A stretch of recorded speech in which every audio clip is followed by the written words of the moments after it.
তো আজকে আমাদের শেষ লেকচার, শেষ আর কি টপিক, সেটা হচ্ছে এরিয়া। ইন্টিগ্রেশনের মাধ্যমে এরিয়া নির্ণয় করা। ঠিক আছে, তো আমি এখানে জাস্ট এরিয়া লিখে দিলাম। লেকচার 11 হচ্ছে এরিয়া। তো ফার্স্টে কিছু জেনারেল ইনফরমেশন দিয়ে শুরু করব। জেনারেল ইনফরমেশন, ঠিক আছে। তো এই জেনারেল ইনফরমেশনে কী থাকবে, ধরেন হচ্ছে এখানে এক্স অ্যাক্সিস, এখানে ওয়াই অ্যাক্সিস, ঠিক আছে। তো আমরা তো জানি যে আয়তক্ষেত্রে, মনে করেন এখানে একটা আয়তক্ষেত্র রাখা হলো, আমি জানি যে এটা কীভাবে বের করতে হয়। কিন্তু যদি ডিরেক্ট এরকম একটা কার্ভ দেওয়া হইলো, এখন বললো যে এর এরিয়া নির্ণয় করো, তখন কিভাবে আমরা বের করব, তাই না? বা এইটা হচ্ছে কতটুকু জায়গা দখল করছে, ধরেন যে এইখান থেকে আমার এই পর্যন্ত কতটুকু জায়গা দখল করছে।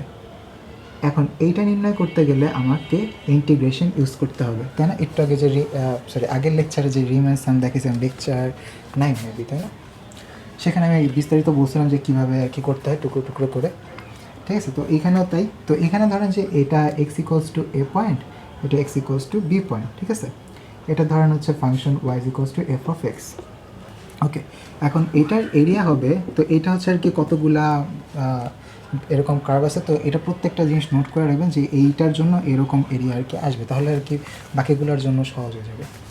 এটা আর কি। তো এরিয়া এরকম হবে যে integration x equals to b, x equals to a, y dx, ঠিক আছে। এইটা আর কি হ্যাঁ, ওয়াই, এটা হচ্ছে ওয়াইয়ের সাপেক্ষে আমি করলাম। তো ওয়াই বলতে কি, এখানে ওই সমীকরণটা বসাবো, অর্থাৎ এখানে এফ অফ এক্সটা বসাবো, ঠিক আছে। ওয়াই বলতে আমি এটা কিন্তু বুঝাইতেছি, ঠিক আছে। অর্থাৎ এক্সের সাপেক্ষে, যেহেতু আমরা এক্সের বেজ লাইন ধরছি, সরি, এক্সের বেজ লাইন, এক্সটাকে এক্সের সাপেক্ষে আর কি ধরছি। তারপর আরেক রকম হইতে পারে, সেটা হচ্ছে কীরকম, ধরেন যদি ডাস্টারটা কি, হ্যাঁ, ধরেন যদি হচ্ছে এটা এরকম না, এটা হইলো হচ্ছে এরকম, এটা একটু কেমন নিয়ে গেল, সুন্দর করে রাখি, ঠিক আছে। ধরেন এরকম, তো এটা হচ্ছে কি ওয়াইয়ের সাপেক্ষে না, তো ওয়াইয়ের সাপেক্ষে ওয়াই ইকুয়ালস টু ধরেন বি, এটা ওয়াই ইকুয়ালস টু এ, ঠিক আছে। এটাও তো হইতে পারে। তো এটার ক্ষেত্রে কি আমাদের এইটুকু ক্ষেত্রফল লাগবে, তখন কিন্তু এক্সের সাপেক্ষে না, ওয়াইয়ের সাপেক্ষে। আর তখন আমরা এখানে কি দিব, এখানে দিব হচ্ছে এক্স বা এফ অফ ওয়াই, আর এখানে কি দিব, কার সাপেক্ষে দিব, ওয়াইয়ের সাপেক্ষে। এখানে ওয়াই ইকুয়ালস টু এ দিব, আর এখানে ওয়াই ইকুয়ালস টু বি দিব, ঠিক আছে। অর্থাৎ ওয়াইয়ের সাপেক্ষে কাজগুলো হইতেছে, বা এখানে আর কি এক্স বলতে আমি কিন্তু ওয়াইয়ের সমীকরণটা বুঝে দিচ্ছি, অর্থাৎ F of Y, F of ওয়াইকে বুঝে দিচ্ছি, ঠিক আছে। ওকে, তো একটা নোট হচ্ছে আমরা লিখি, সেটা হচ্ছে নোট, বাউন্ডারি ছাড়া, বাউন্ডারি ছাড়া, ঠিক আছে, বাউন্ডারি ছাড়া কোনো কাজ, মানে এই এরিয়া নির্ণয় করা যাবে না, এরিয়া নির্ণয় করা যাবে না। আগে বাউন্ডারি ডিফাইন করতে হবে, ঠিক আছে।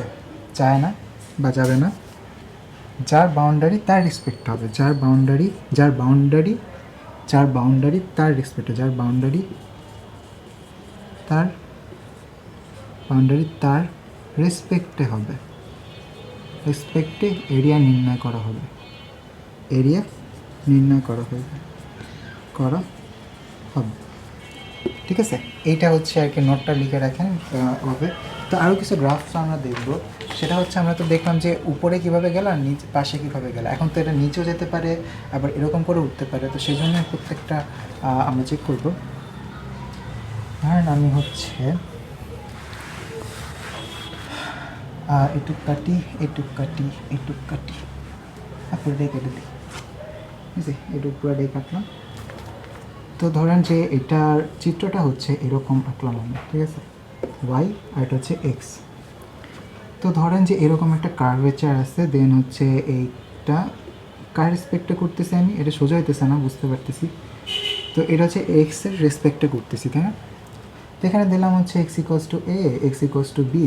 তা আপনারা বলবেন যে ওকে, তাহলে এক্স ইকুয়ালস টু এ, আচ্ছা এটার দরকার নেই, এ, এটা হচ্ছে B, okay, integration A B কার রেসপেক্টে, এক্সের রেসপেক্টে, এবং কাকে ডিফারেন্সিয়েট করবো, ওয়াইকে বা এফ অফ এক্সকে। তো এখন কথা হচ্ছে যেহেতু এটা উল্টা দিকে, তার মানে এখানে একটা নেগেটিভ ভ্যালু আসবে, নেগেটিভ একটা ভ্যালু আসবে। এখন নেগেটিভ ভ্যালু যদি আসে তাহলে কি আমরা নেগেটিভ ভ্যালু নিতে পারবো? অবভিয়াসলি না। কীভাবে নিতে পারবো? নেগেটিভ ভ্যালু আমরা নিতে পারবো? অবভিয়াসলি না। নেগেটিভ ভ্যালু আমরা কীভাবে নিব? এরিয়া কি নেগেটিভ হয়? নেগেটিভ হয় না। সেজন্য আমাকে একটা মড চিহ্ন দিতে হবে, মড চিহ্ন দিয়ে প্লাস করে নেব, দ্যাটস ইট, আর কিছু করতে হবে না। তারপরে আরেক রকম গ্রাফ দিই, সেটা হচ্ছে কতগুলো টাইপ দেখলাম? 3টা টাইপ দেখলাম না? তো এখানে আরেকটা টাইপ দিব, সেটা হচ্ছে টাইপ 4 লেখেন। এটা মুছে দিই, এটা একটু বোঝার বিষয় আছে। সেটা হচ্ছে যেমন এটা এরকম যদি হয় গ্রাফটা, বা এরকম যদি হয়, সেক্ষেত্রে কী করবেন? সেক্ষেত্রে আমরা এখানে এক্সের সাপেক্ষে আর কি কাজটা করব। তো এক্সের সাপেক্ষে কীভাবে করবো? এ থেকে এখানে একটা মিড পয়েন্ট আসছে না, মানে এটাকে কি বলতাম জানি? Inflection point. তো এটা সি ধরলাম, আর এটা হচ্ছে কি বি ধরলাম। তাহলে এ থেকে সি, সি থেকে বি, তাহলে আমরা অর্ধেক অর্ধেক করে ক্ষেত্রফল বের করে দিন যোগ করি, তাহলেই তো হয়, তাই না? আচ্ছা, তো এখন আমি সেটাই করব। তো কি করব? ইন্টিগ্রেশন এ থেকে সি, এবং এটা কি মড হবে, কারণ কি যে এটাকে বললাম যে এইটুকু তো নেগেটিভই হবে। তো এখান থেকে কি ওয়াই ডিএক্স এক্সের সাপেক্ষে প্লাস বাকিটুকু ইন্টিগ্রেশন, এটার জন্য কিন্তু আবার মড লাগবে না, সি থেকে বি ওয়াই ডিএক্স। মড দরকার নেই, কারণ কি ওটাতে এমনি পজিটিভ, সেজন্য আমাদের এখানে মডও লাগবে না। এই আর কি কনসেপ্ট। তারপর আরেকটা গ্রাফ আছে, এটাই শেষ গ্রাফ, মানে শেষ টাইপ বা শেষ গ্রাফ। এটা করলে হচ্ছে আর কি আমাদের লেকচার শেষ। এখানে একটা প্রবলেম সলভ, যে ধরেন integration x equals to b, x equals to a, y d x. আচ্ছা, এটা আমি কেন লিখতেছি? আগে আমরা চিত্র আঁকি, দরকার নেই। আগে চিত্র আঁকি, একটা টাইপ বাকি রয়ে গেছে যেহেতু, সেটা হচ্ছে ওয়াই আর এটা হচ্ছে কি এক্স, ঠিক আছে? তো ধরেন এইরকম হইল যে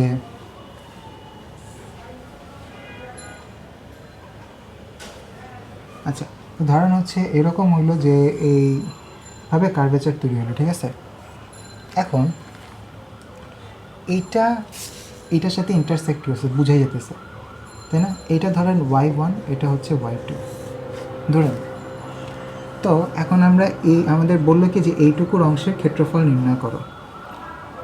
তো এখন আমরা কিভাবে নির্ণয় করতে পারি?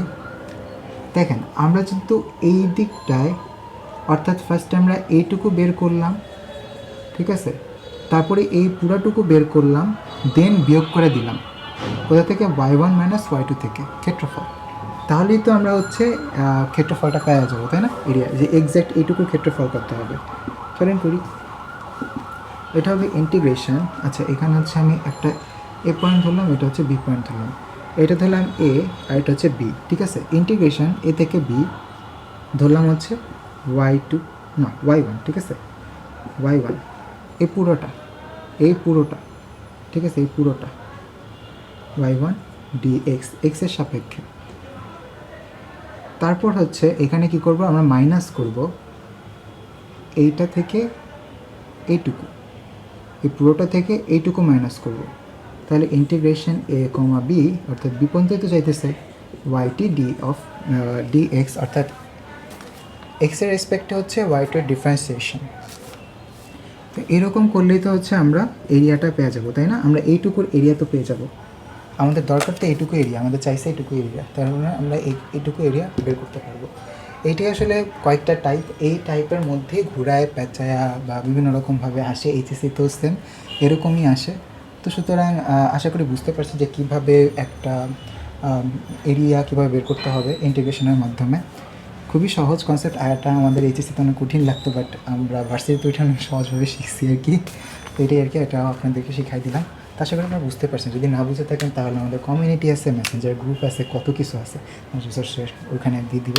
ওইখানে আপনারা জাস্ট কোয়েশ্চেন করবেন, আমি অ্যান্সার দিয়ে দিব। এছাড়া আমাদের যে ওয়েবসাইট আছে, ওয়েবসাইটে কিন্তু আমি পুরো কোর্স লাইন, আমি যতটুকু পারতেছি আমি কোর্সগুলোকে অ্যাড করতেছি, তাই না? তো তো এটা হচ্ছে সবসময় একটু নোটিস করে রাখবেন, মাঝে মাঝে দেখবেন ঢুকে। চ্যানেলের ডিসক্রিপশন বক্সে দেওয়া আছে, আমার মেইন ডিসক্রিপশন বক্সে দেওয়া আছে, আমার ইউটিউব চ্যানেলে দেওয়া আছে, আমার নিজের প্রোফাইলের লিঙ্কে দেওয়া আছে, সব জায়গায় এটা আছে। তো আপনারা জাস্ট একটু ডিসক্রিপশন বক্সটা উঠায় দেন হচ্ছে এখানে ক্লিক করলে ওখানে আরও রিসোর্স আছে, ওখানে ইংলিশের পুরো কোর্সের ম্যাটেরিয়ালস আছে, ম্যাথের ম্যাটেরিয়ালস আছে, সব ধরনের ম্যাটেরিয়ালস আছে, ওগুলো একটু অ্যাক্সেস করে নেবেন। জাস্ট আপনারা নিজেরা দেখলেই বুঝতে পারবেন সব কিছু। আজকের ভিডিও এই পর্যন্তই, লেকচারও শেষ, আমাদের এটা কমপ্লিট হয়ে গেল। যারা এতদিন দেখলেন, পুরো প্লে লিস্টটা সম্পূর্ণ দেখলেন, তাদেরকে অনেক অনেক থ্যাংক ইউ। তবে পারলে শেয়ার করবেন, এবং যত বেশি শেয়ার করবেন, সাবস্ক্রাইবের থেকেও দরকার কি বেশি শেয়ার করা, কারণ যত বেশি মানুষকে আর কি জানাতে পারবেন ততই তো হচ্ছে তাদেরও লাভ হবে, আপনারও লাভ হইতেছে, তাদেরও লাভ হইতেছে, তাই না? তারা হচ্ছে এগিয়ে থাকবে বিভিন্ন জায়গায়, যেমন এইচএসসিতে, তারপর হচ্ছে ভার্সিটি লেভেলে সবাই কনসেপ্টগুলো বুঝতে পারবে। অনেক কাছে কনসেপ্ট বুঝে না, অনেক কাছে লেকচারটা ঠিকমতো বুঝতে পারতেছে না, তারা হচ্ছে এখান থেকে বুঝতে পারবে। এটুকু আমার পাওয়া।